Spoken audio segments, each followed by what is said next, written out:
This video we are further explaining the types of industries। हमने इससे पहले video डाला था जिसमें आपको इंडस्ट्रीज के बारे में बताया गया था, ठीक है, प्राइमरी, सेकेंडरी, टर्शरी, फिर सेकेंडरी के अंदर मैन्युफैक्चरिंग और कंस्ट्रक्शन।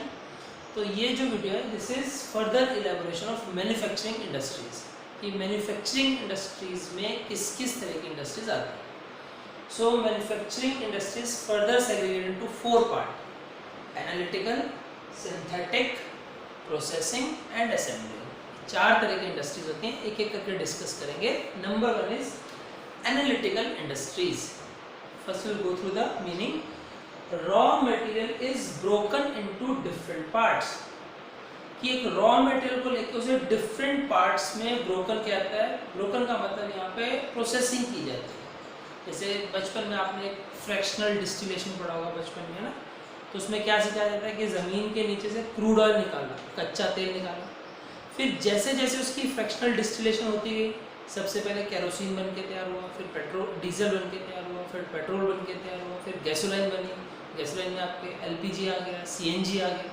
समझ लो कि रॉ मटेरियल तो एक ही था, क्रूड ऑयल, लेकिन उस क्रूड ऑयल की मदद से डिस्टिलेशन करते करते करते करते हमने बहुत सारे फिनिश प्रोडक्ट बना के तैयार कर दिए।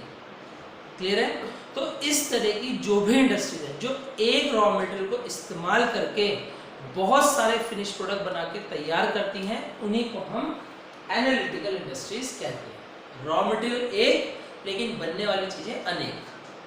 ठीक है? क्रूड ऑयल का इस्तेमाल किया, कच्चे तेल का इस्तेमाल किया, उसी कच्चे तेल से हम पेट्रोल भी बना सकते हैं, उसी कच्चे तेल से हम डीजल भी बना सकते हैं, उसी कच्चे तेल से केरोसिन भी बनता है, उसी से एलपीजी, उसी से सीएनजी।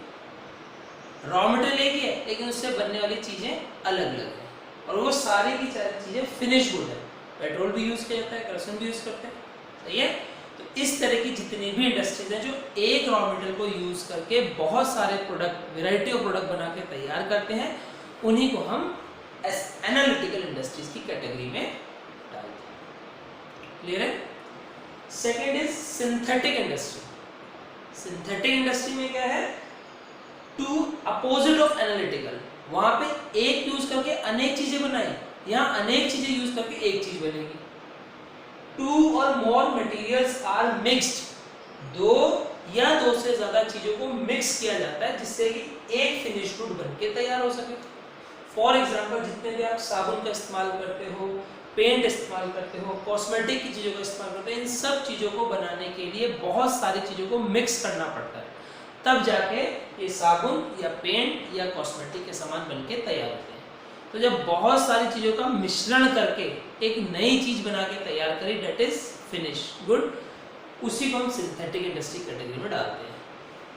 एक से अनेक एनालिटिकल, अनेक से एक synthetic. Clear with these two? Now coming on to processing. Processing मतलब स्टेप बाय स्टेप, एक स्टेज से दूसरी स्टेज, दूसरी स्टेज से तीसरी स्टेज, तीसरी स्टेज से चौथी स्टेज। रॉ मटेरियल प्रोसेस्ड, कि जो भी रॉ मटेरियल हम लेंगे उसकी प्रोसेसिंग करेंगे, स्टेप बाय स्टेप उसको छटनी करेंगे, जो भी करेंगे थ्रू वेरियस स्टेजेस, अलग अलग स्टेजेस से होते हैं, जिससे कि एक फिनिश गुड बन के तैयार हो सके। फॉर एग्जाम्पल, आप टेक्सटाइल ले लीजिए। अब कपड़ा बनाने के लिए सबसे पहले हम खेतों में कॉटन उगाते हैं, फिर उस कॉटन की प्रोसेसिंग करके धागे बनते हैं, फिर धागों की प्रोसेसिंग करके कपड़ा बनता है, फिर कपड़े की प्रोसेसिंग करते हैं, कटिंग वटिंग, तब जाके शर्ट पैंट बन के तैयार होती है। क्लियर है? तो कॉटन को प्रोसेस करते करते करते करते करते हम तब जाके शर्ट पैंट तक पहुँचे। इसी तरीके से शुगर इंडस्ट्री ले लो। गन्ने का इस्तेमाल करके हम चीनी बनाते हैं, गुड़ बनाते हैं, शक्कर बनाते हैं, प्रोसेस करना पड़ता है, अलग अलग स्टेजेस से गुजरना पड़ता है।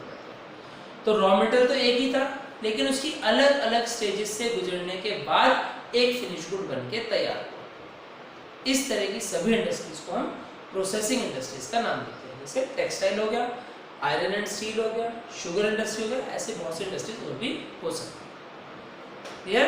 And the last one is assembly. Assembly में आप स्कूल का एग्जाम्पल लीजिए। स्कूल में मॉर्निंग में असेंबली होती है, तो बेसिकली क्या होता है, पूरे स्कूल के सारे बच्चे असेंबल हो जाते हैं। असेंबल मतलब एक जगह इकट्ठे हो जाते हैं, तब हम स्कूल की असेंबली कंडक्ट करते हैं। इसी तरीके से असेंबली इंडस्ट्रीज कौन सी हैं? बहुत सारी कंपनियों का मिश्रण, बहुत सारी कंपनियों के फिनिश गुड मिलाकर एक नया फिनिश गुड बन के तैयार हो। फॉर एग्जाम्पल, जैसे आपने कंप्यूटर बनाना है, तो कंप्यूटर का मदरबोर्ड कहीं बनता है, यूपीएस कहीं बनता है, मॉनिटर कहीं बनता है, मॉनिटर के अंदर के जो पार्ट्स हैं वो कहीं और बनते होंगे। बहुत सारी चीज़ें अलग अलग कंपनियां बना रही हैं और वो उन कंपनीज के फिनिश गुड है।